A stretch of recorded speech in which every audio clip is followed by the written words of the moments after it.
but by prayer and fasting. There is no Lent without fasting. It seems, however, that many people today either do not take fasting seriously or, if they do, misunderstand its real spiritual goals. For some people, fasting consists in a symbolic giving up of something. For some others, it is a scrupulous observance of dietary regulations. But in both cases, seldom is fasting referred to the total Lenten effort. Here as elsewhere, therefore, we must first try to understand the Church's teaching about fasting, and then ask ourselves, how can we apply this teaching to our life? Fasting, or abstinence from food, is not exclusively a Christian practice. It existed and still exists in other religions, and even outside religion, as, for example, in some specific therapies. Today, people fast or abstain for all kinds of reasons, including sometimes political reasons. It is important, therefore, to discern the uniquely Christian content of fasting. It is first of all revealed to us in the interdependence between two events which we find in the Bible, one at the beginning of the Old Testament and the other at the beginning of the New Testament. The first event is the breaking of the fast by Adam in paradise. He ate of the forbidden fruit. This is how man's original sin is revealed to us. Christ, the new Adam, and this is the second event, begins by fasting. Adam was tempted and he succumbed to temptation. Christ was tempted and he overcame that temptation. The results of Adam's failure are expulsion from paradise and death. The fruits of Christ's victory are the destruction and death. The fruits of Christ's victory are the destruction of death and our return to paradise. The lack of space prevents us from giving a detailed explanation of the meaning of this parallelism. It is clear, however, that in this perspective, fasting is revealed to us as something decisive and ultimate in its importance. It is not a mere obligation, a custom. It is connected with the very mystery of life and death, of salvation and damnation. In Orthodox teaching, sin is not only the transgression of a rule leading to punishment, it is always a mutilation of life given to us by God. It is for this reason that the story of the original sin is presented to us as an act of eating. For food is means of life. It is that which keeps us alive. But here lies the whole question. What does it mean to be alive, and what does life mean? For us today, this term has primarily biological meaning. Life is precisely that which depends on food, and more generally on the physical world. But for the Holy Scripture and for Christian tradition, this life, by bread alone, is identified with death, because it is mortal life, because death is a principle always at work in it. God, we are told, created no death. He is the giver of life. How then did life become mortal? Why is death, and death alone, the only absolute condition of that which exists? The Church answers, because man rejected life as it was offered and given to him by God, and preferred a life depending not on God alone, but on bread alone. Not only did he disobey God, from which he was punished, he changed the very relationship between himself and the world. To be sure, the world was given to him by God as food, as means of life. Yet life was meant to be communion with God. It had not only its end, but its full content in him. In him was life, and the life was the light of man. The world and food were thus created as means of communion with God, and only if accepted for God's sake were to give life. In itself, food has no life and cannot give life. Only God has life and is life.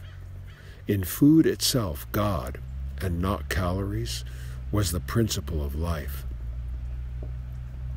Thus, to eat, to be alive, to know God, and be in communion with Him were one and the same thing.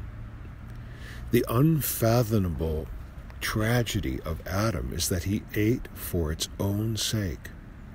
More than that, he ate apart from God in order to be independent of Him.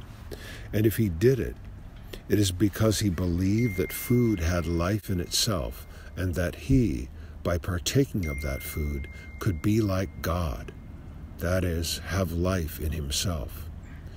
To put it very simply, he believed in food, whereas the only object of belief, of faith, of dependence is God and God alone. World, food, became his gods, the sources and principles of his life. He became their slave. Adam, in Hebrew, means man. It is my name, our common name. Man is still Adam, still the slave of food. He may claim that he believes in God, but God is not his life, his food, the all-embracing content of his existence. He may claim that he receives his life from God, but he doesn't live in God and for God. His science, his experience, his self-consciousness are all built on that same principle, by bread alone. We eat in order to be alive, but we are not alive in God. This is the sin of all sins. This is the verdict of death pronounced on our life. Christ is the new Adam. He comes to repair the damage inflicted on life by Adam, to restore man to true life, and thus he also begins with fasting. When he had fasted 40 days and 40 nights, he became hungry. Hunger is that state in which we realize our dependence on something else, when we urgently and essentially need food, showing thus that we have no life in ourselves. It is that limit beyond which I either die from starvation or, having satisfied my body, have again the impression of being alive. It is, in other words, the time when we face the ultimate question, on what does my life depend? And, since the question is not an academic one, but is felt with my entire body, it is also the time of temptation. Satan came to Adam in paradise. He came to Christ in the desert. He came to two hungry men and said, "Eat, for your hunger is the proof that you depend entirely on food, that your life is in food." And Adam believed and ate. But Christ rejected that temptation and said, "Man shall not live by bread alone, but by God." He refused to accept that cosmic lie which Satan imposed on the world, making that lie a self-evident truth, not even debated anymore, the foundation of our entire worldview, of science, medicine, and perhaps even of religion. By doing this, Christ restored that relationship between food, life, and God which Adam broke, and which we still break every day. What then is fasting for us Christians? It is our entrance and participation in that experience of Christ himself by which he liberates us from the total dependence on food, matter, and the world. by no means is our liberation a full one. Living still in the fallen world, the world of the old Adam, being part of it, we still depend on food. But just as our death, through which we still must pass, has become by virtue of Christ's death, a passage into life, the food we eat and the life it sustains can be life in God and for God. Part of our food has already become food of immortality, the body and blood of Christ himself. But even the daily bread we receive from God can be in this life and in this world that which strengthens us, our communion with God, rather than that which separates us from God. Yet, it is only fasting that can perform that transformation, giving us the existential proof that our dependence on food and matter is not total, not absolute. That united to prayer, grace, and adoration, it can itself be spiritual. All this means that, deeply understood, fasting is the only means by which man recovers his true spiritual nature. It is not theoretical, but truly a practical challenge to the great liar who managed to convince us that we depend on bread alone and built all human knowledge, science, and existence on that lie. Fasting is a denunciation of that lie and also the proof that it is a lie.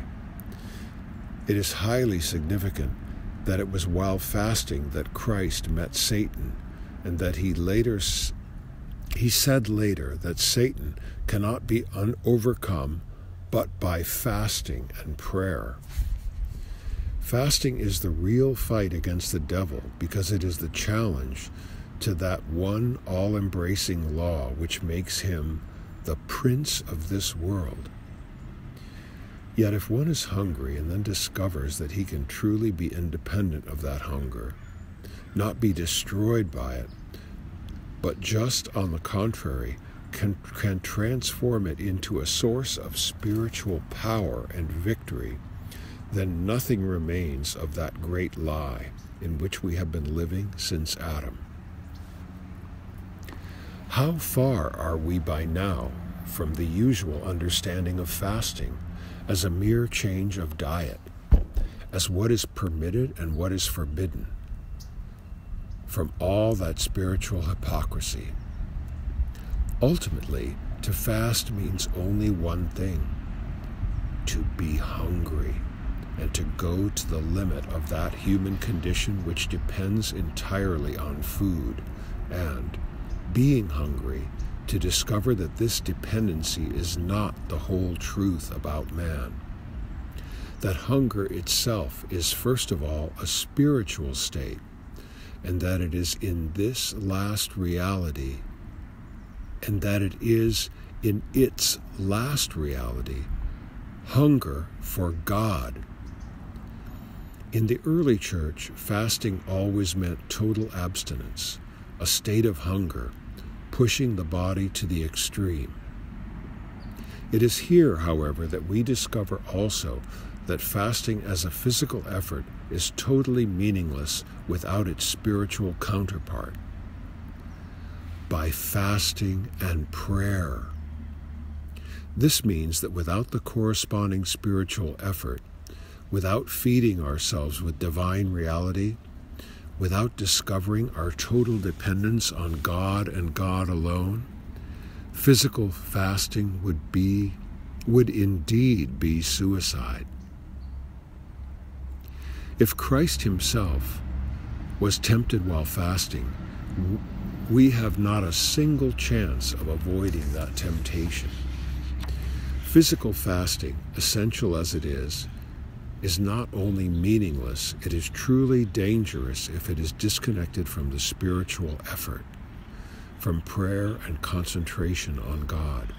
Fasting is an art, fully mastered by saints. It would be presumptuous and dangerous for us if we attempted that art without discernment and caution. The entire Lenten worship is a constant reminder of the difficulties, the obstacles, and the temptations that await those who think that they depend on their willpower and not on God. It is for this reason that we need, first of all, a spiritual preparation for the effort of fasting. It consists in asking God for help and also in making our fast God-centered. We should fast for God's sake. We must rediscover our body as the temple of His presence. We must recover a religious respect for the body, for food, for the very rhythm of life. All this must be done before the actual fast begins, so that when we begin to fast, we would be supplied with spiritual weapons, with a vision, with a spirit of fight and victory. Then comes the fast itself. In accordance with what has been said above, it should be practiced on two levels. First, as an ascetical fast. Second, as a total fast. The ascetical fast consists of a drastic reduction of food so that the permanent state of certain hunger may be lived as a reminder of God and as a constant effort to keep our mind on Him. Everyone who has practiced it, be it only a little, knows that this ascetical fast, rather than weakening us, makes us light, concentrated, sober, joyful, pure. One receives food as a real gift of God. One is constantly directed at the inner world, which inexplicably becomes a kind of food in its own right. The exact amount of food to be received in this ascetical fasting, its rhythm and its quality, need not be discussed here. They depend upon our individual capacities, the external conditions of our lives. But the principle is clear. It is a state of half hunger whose negative nature is at all times transformed by prayer, memory, attention, and concentration into a positive power. As to the total fast, it is of necessity to be limited in duration and coordinated with the Eucharist. In our present condition of life, its best form is the day before the evening celebration of the pre-sanctified liturgy. Whether we fast on that day from early morning or from noon, the main point here is to live through that day as a day of expectation, hope, hunger for God Himself. It is a spiritual concentration on that which comes, on the gift to be received, and for the sake of which one gives up all other gifts. After all this is said, one must still remember that however limited our fasting, if it is true fasting, it will lead to temptation, weakness, doubt, and irritation. In other terms, it will be a real fight, and probably we will fail many times. But the discovery of Christian life as fight and effort is the essential aspect of fasting. A faith which has not overcome doubts and temptation is seldom a real faith. No progress in Christian life is possible, alas, without the bitter experience of failures. Too many people start fasting with enthusiasm and give up after the first failure. I would say that it is at this first failure that the real test comes. If after having failed and surrendered to our appetites and passions, we start all over again and do not give up, no matter how many times we fail, sooner or later our fasting will bear its spiritual fruits. Between holiness and disenchanted cynicism lies the great and divine virtue of patience. Patience, first of all, with ourselves. There is no shortcut to holiness. For every step we have to pay the full price. Thus, it is better and safer to begin at a minimum, just slightly above our natural possibilities, and to increase our effort little by little, than to try jumping too high at the beginning and to break a few bones when falling back to earth. In summary, from a symbolic and nominal fast, the fast as obligation and custom, we must return to the real fast. Let it be limited and humble, but consistent and serious. Let us honestly face our spiritual and physical capacity and act accordingly, remembering, however, that there is no fast without challenging that capacity, without introducing into our life a divine proof that things impossible with men are possible with God.